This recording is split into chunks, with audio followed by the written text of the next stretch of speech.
Assalamualaikum Sobat Spoiler, gimana kabarnya? Saya doakan sehat semuanya. Untuk melepas lelah, mari kita simak saja alur cerita film. Pada kali ini saya akan membuat film dari Lebanon, Irak yang berjudul Capernaum. Film Capernaum terinspirasi dari krisis pengungsi dan ekonomi yang terjadi di seluruh dunia. Film yang diproduksi di Lebanon ini mengisahkan seorang anak bernama Zain yang diperankan oleh Zain Al-Rafia yang menggugat orang tuanya. Zain menuntut orang tuanya atas kejahatan karena telah melahirkannya ke dunia yang penuh dengan rasa sakit. Dan baiklah kawan, gak usah banyak basa-basi, langsung saja mari kita simak alur ceritanya. Film dibuka setelah 5 tahun berlalu dengan persidangan kasus Zain yang telah menggugat kedua orang tuanya. Beberapa wartawan rela menunggu demi meliput kisah Zain yang memilukan. Zain datang pada persidangan ini bersama dengan pengacaranya. Ia adalah Nadine Al-Alam. Scene juga memperlihatkan kedatangan orang tua Zain sebagai tergugat, yaitu Tuan Selim dan Nyonya Shawat Al-Hajj. Mereka juga datang dengan didampingi pengacaranya. Hakim memulai persidangan dengan membuka kasus beberapa tahun yang lalu. Zain merupakan anak yang memiliki banyak saudara. Kemiskinan membuat orang tuanya tidak pernah mendaftarkan kelahiran anak-anaknya, termasuk Zain. Sekali lagi, hakim menanyakan alasan Zain harus dipenjara. Ia mencoba membunuh seseorang. Zain juga menyatakan kekecewaannya kepada orang tuanya karena telah melahirkannya. Flashback pada kehidupan Zain saat masih berumur kira-kira 12 tahun. Sebelum sel tahanan menjadi tempat tinggalnya, Zain sedang ditugaskan oleh orang tuanya untuk menebus beberapa obat di apotik. Ini memperlihatkan kehebohan saudara-saudara Zain di dalam rumah sempitnya, hingga terpaksa kaki saudara terkecilnya diikat agar tidak mengacaukan beberapa barang di dalam rumah, termasuk pekerjaan ibu dan saudara-saudaranya yang sedang meracik obat-obatan yang kemudian dicampur ke dalam air dan dimasukkannya baju dan celana di dalamnya, lalu dikeringkannya sebelum dibawanya ke sel tahanan untuk dijualnya. Kemiskinan membuat Nyonya Shawat dan anak-anaknya hidup dengan penuh kerja keras, termasuk saat ini Nyonya Shawat mengajak Zain untuk menjual pakaiannya kepada orang-orang pecandu di dalam sel tahanan. Zain terlihat setengah terpaksa setiap kali menemani ibunya ke dalam sel penjara.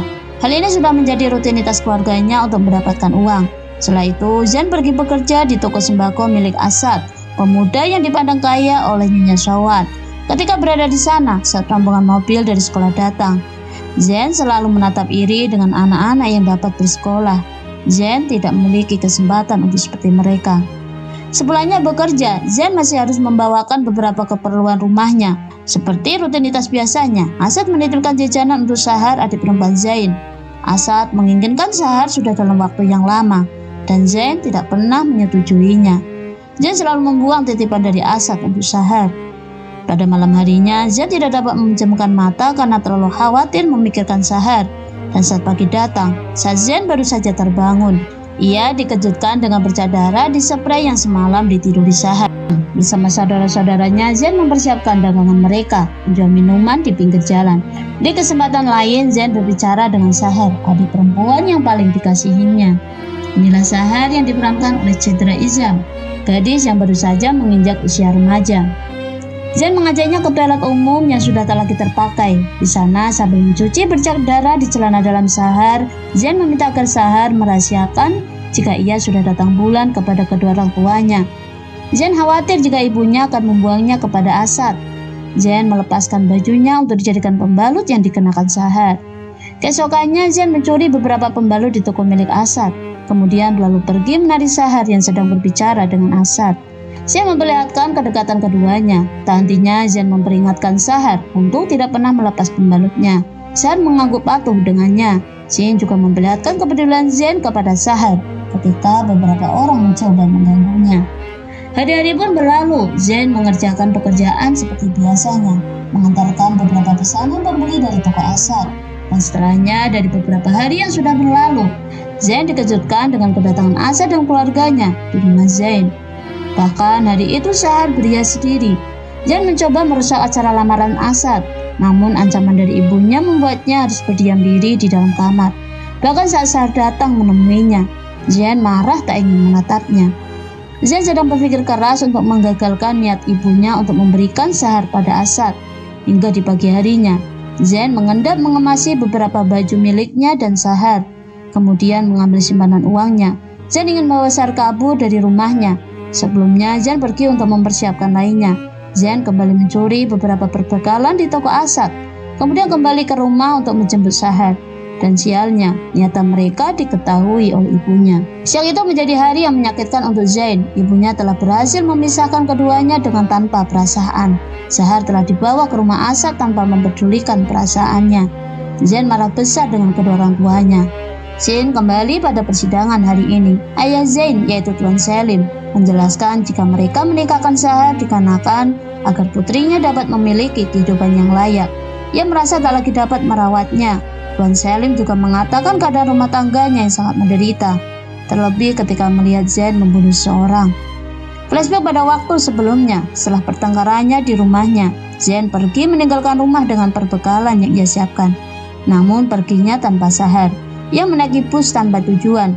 Seorang kakek datang dan duduk di dekatnya.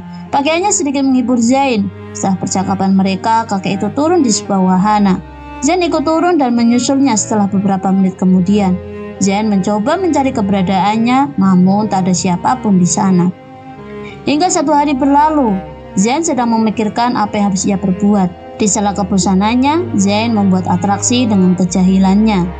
Di atas sana, wanita berkulit hitam melihatnya dan tersenyum geli ke arahnya.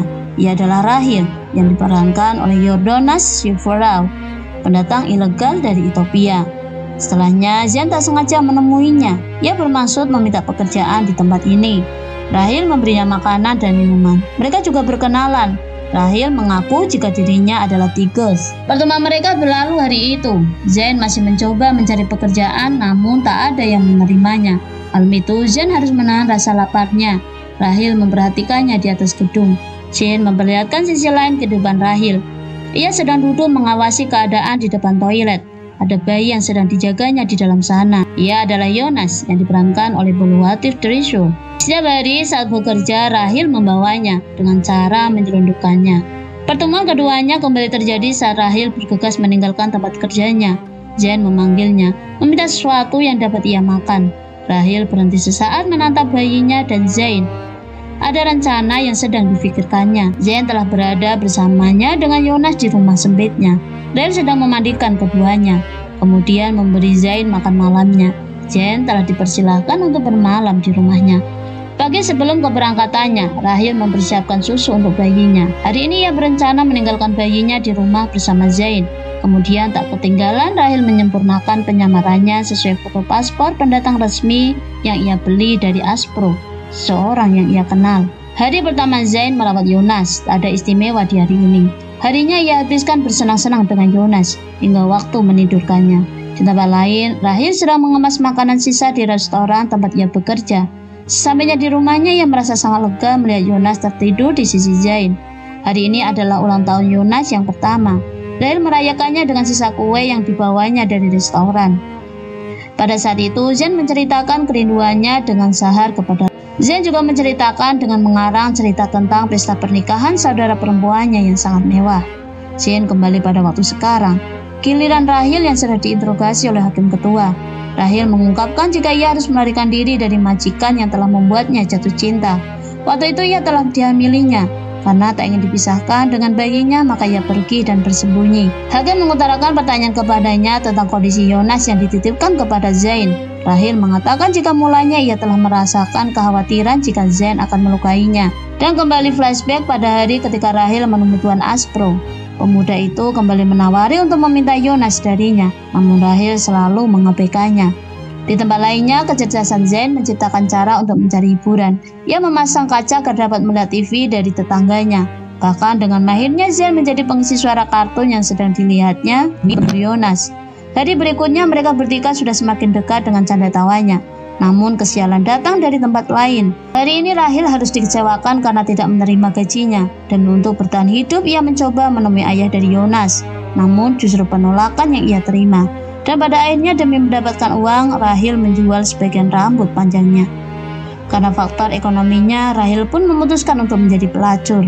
Setelah kepergiannya dari hari itu, Rahil belum kembali ke rumahnya. Zain menyadarinya saat ia terbangun dari tidurnya. Zain memutuskan membawa Yonas pergi mencari Rahil.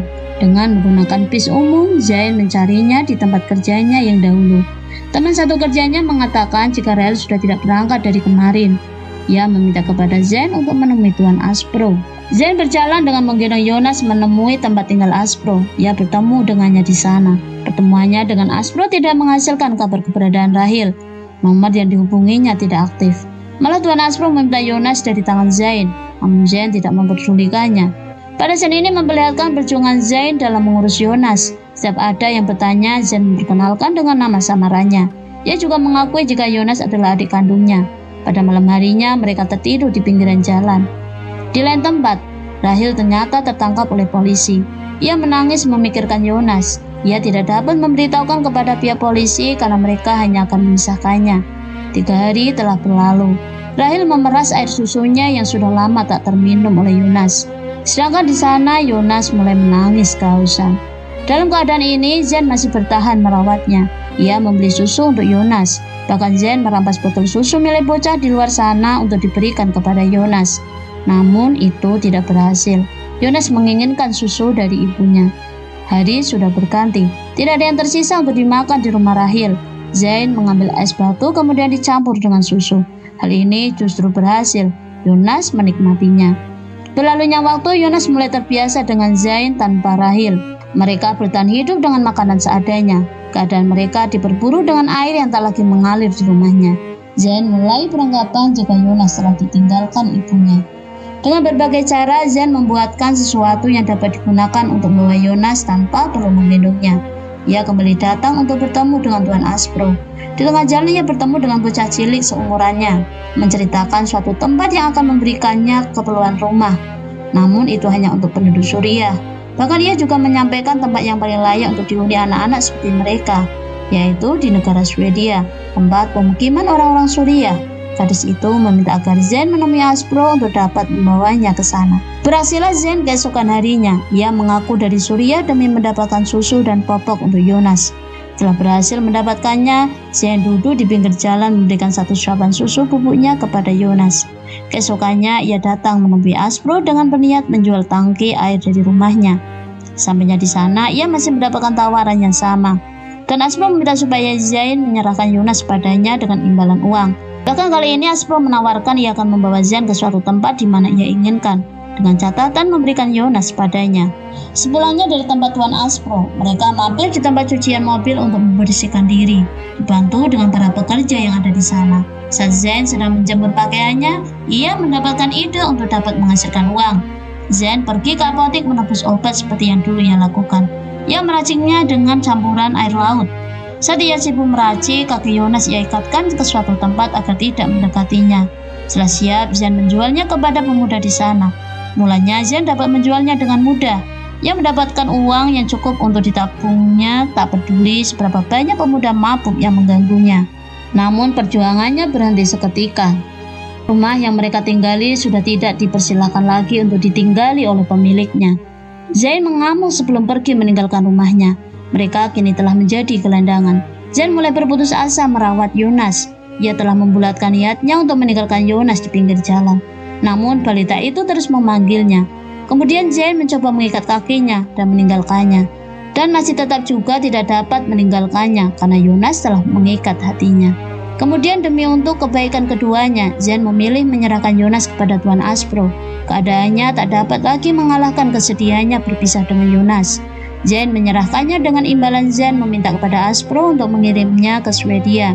Aspro meminta agar Zain merapikan rambutnya, kemudian meminta ia untuk mengambil beberapa kartu identitasnya. Saat sampai di rumahnya, saat Zain meminta kepada orang tuanya kartu identitas keluarganya, justru keributan yang ia dapatkan. Betapa marahnya Zain saat mendengar kabar jika Sahar telah meninggal. Dan pada saat itu juga, Zain mengambil pisau dan berlari ke rumah Asad untuk menikamnya. Kini Zain dibawa ke kantor polisi. Dokter memeriksa giginya untuk memastikan umur Zain. Kini Zain masuk ke dalam sel tahanan. Kembali pada waktu sekarang di dalam persidangan. Kali ini Asad sebagai korban maju menemui hakim. Ia menceritakan tentang Sahar, gadis kecil yang dinikahinya. Kehamilan Sahar yang ke-3 bulan membuatnya kesulitan dalam bernafas. Kemiskinan membuat terhambatnya pengobatan untuknya, hingga Sahar meninggal tepat di gerbang rumah sakit. Kembali flashback saat Zain berada di sel tahanan. Zain memperlihatkan kesedihan Rahel yang tak hentinya memikirkan nasib Yonas. dan betapa terkejutnya ia saat mendengar nama Zain ada di dalam satu penjara. Rahel tidak dapat lagi membendung deritanya. Ia berteriak memanggil Zain menanyakan Yonas. Dan setelah kejadian itu, keberadaan Yonas diketahui pihak polisi. Zain menjelaskan kepada pihak yang berwajib ciri-ciri orang yang mengambil Yonas darinya. Dari kini, Zain telah berpindah tempat di sel tahanan remaja. Ketika itu, Zain melihat acara televisi secara langsung dari seorang yang mengadu masalah di hidupnya. Dan pada pagi harinya, Zain mendapat kunjungan dari ibunya. Ia mengabarkan bahwa ia sedang hamil. Ibunya menghibur Zain. Ia mengatakan jika Zahar akan kembali ada di dunia. Namun hati Zain yang malang telah terlukai perilaku kedua orang tuanya selama ini. Kemudian Zain pergi meninggalkannya dengan kemarahan. Sore harinya, acara secara langsung cerita tentang kehidupan kembali tayang. Zain ada di sana dan mendengarkannya. Ada sesuatu yang sedang ia pikirkan. Benar saja, setelah itu Zain menelpon ke nomor acara yang sedang berlangsung tersebut. Zain mengatakan jika ia menelponnya dari penjara tahanan. Sontak ketika itu penghuni penjara di mana Zain berada saling histeris menyaksikan siaran televisi. Zain mengatakan jika ia ingin menuntut orang tuanya. Bahkan Zain menyampaikan pesan suara hatinya untuk orang-orang dewasa, untuk tidak mengumpat dan memukuli anak-anaknya seperti yang Zain rasakan, hingga membuatnya beranggapan jika hidup adalah masalah besar. Setelah dari acara siaran berlangsung itu, seorang pengacara muda datang menemui Zain dan mendampinginya untuk menyuarakan isi hatinya di persidangan dengan memanggil kedua orang tuanya. Kembali pada persidangan waktu saat ini, setelah beberapa tahun Zain mendekam di sel tahanan. Zain meminta agar orang tuanya berhenti untuk memiliki anak, dan kasus pun ditutup dengan pembebasan Zain.